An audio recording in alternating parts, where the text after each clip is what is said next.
With some breaking news, Russian authorities are accusing Ukraine of attempting to attack the Kremlin overnight with a pair of drones. Russian officials labeled the alleged attempt as a, quote, terrorist act, saying the Russian military and security forces disabled the drones before they could strike. The Kremlin added President Vladimir Putin is safe and continuing to work with his schedule unchanged. We should note there is no verified evidence the attack provided to us or anyone else by Russian officials. According to Reuters, a senior Ukrainian presidential official says Kyiv has nothing to do with the purported incident. Let's bring in NBC News chief foreign correspondent Richard Engel. Richard, good morning. What more do we know about this? So we don't know very much about the video. The origin of this video, the source, is still somewhat mysterious. According to the Kremlin, this incident took place last night. It is now 4 o'clock in the afternoon in Moscow. So this video has been circulating for several hours on Russian social media. But just in the last few hours, just the last few minutes, really, the Kremlin is starting to take this very seriously, putting out more videos, putting out statements, and as you said, calling this as an assassination attempt, effectively, against Russian President Vladimir Putin. I have a statement here from the presidential press service in Moscow, and it says, last night, the Kyiv regime attempted to strike the Kremlin residence of the president of the Russian Federation with unmanned aerial vehicles. 2 unmanned aerial vehicles were aimed at the Kremlin as a result of timely actions taken by the military and special services with the use of radar warfare systems. The devices were disabled. It goes on to say, we regard these actions as a planned terrorist action and an attempt on the president. And then it concludes by saying the Russian side reserves the right to take retaliatory measures where and when it sees fit. And that is perhaps the most troubling part of this statement. Will Russia use this incident, this alleged attack by Kyiv, which Kyiv denies, to take some sort of attack of its own, perhaps even another attack on a presidential site or on Zelensky himself?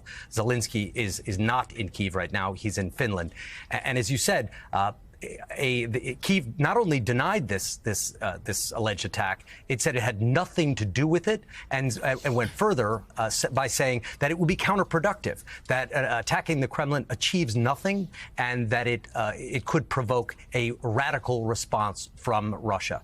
So this video is out there. The Russians are making a big deal of it. They're putting out these statements. Kyiv is denying it, and we will see where it goes from here. And we should underline something you just said, and we've been saying since this news broke, all of this information is coming from the Russian government, from Russian state media. So take that for what it's worth. We know their penchant for propaganda. Richard, if just 2 points on this, how difficult, let's just say for a moment that it were Ukraine attempting to do this, how difficult would that be to get 2 drones that deep into Russia all the way to the Kremlin? And potentially how unwise it might be given the warnings from Russia, but also from allies, from the United States warning Ukraine not to attack within the boundaries of Russia? It would be impossible to fly a drone of this size all the way from Ukraine to the Kremlin. If you look at the video, again, unverified video, and in these days of AI and other, when you can create video, you have to be very cautious. What appears to be a drone in that video is quite small, more of a hobbyist-style drone that is flying toward the dome of the Kremlin and then explodes for some reason.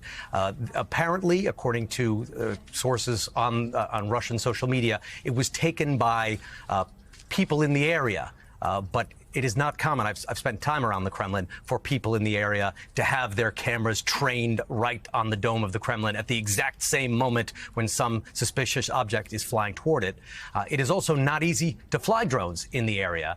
The entire region around the Kremlin is geo-blocked. I've been there before. If you try and use Google Maps, if you try and order an Uber, it doesn't work. If you walk a few blocks away, your phone will work. But I remember last time I was near the Kremlin, I tried to pull up a map, and it showed me somewhere in the middle of the Black Sea. So there is a strong electronic presence there and systems to prevent this exact kind of thing. Now, drones, geolocation services can be disabled, but you would need to be fairly skilled at doing that. But you couldn't fly a small drone like that all the way from Kyiv or anywhere in Ukraine. Yeah, and Richard, Joe here. This does. I mean, none of this adds up, especially if you look at it from the Ukrainian side. Can you talk about how the Ukrainians have known from the start that so much of their success depends on support from the West, support from Europe, support from the United States? And those allies have made it very clear that they will fight to defend Ukraine, but they draw the line at Ukraine escalating this into something that could lead to a third world war. Could you explain how, again, as the Ukrainians said today, would be counterproductive, but also how it would just be foolish because they would risk cutting off the supplies of war material that are helping them exist right now? It would be beyond foolish. It would be counterproductive. It could be very dangerous for Kyiv, and it would infuriate the White House. It would infuriate allies of Kyiv, allies who have been spending a tremendous amount of political capital and real capital to help the Ukrainians fight this war and keep the Russians from taking over the country.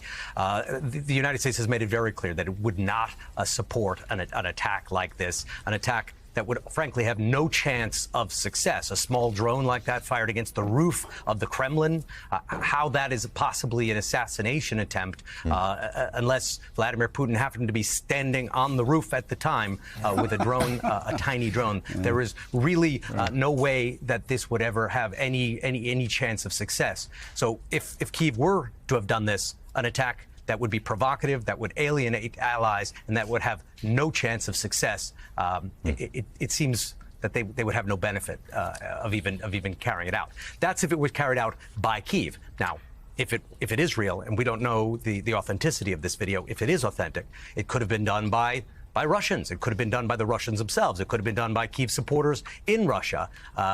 Very not hard to know until we know more, and until we know more about the authenticity of the video. Some appropriate skepticism this morning. NBC's Richard Engel will be back to you as more information comes to us here. Thank you, Richard. Jonathan Lemire, anything from the White House yet on this? Not yet. They're formulating a response. We expect to see. We won't see the president until later in the day. It's unclear whether he'll weigh in or not. It's certainly right. Russia has a history of false flag operations, including some in this very war. That could be what this is. It could be an excuse to try to escalate. But we should note the Ukrainians have struck within Russia's borders before. We've known ammunition dumps blown up and military headquarters have exploded. And then whether Kyiv, the government, is taking credit or not is very different than perhaps some pro-Ukrainian forces going rogue and acting on their own. It's too clear to know if that's what this is.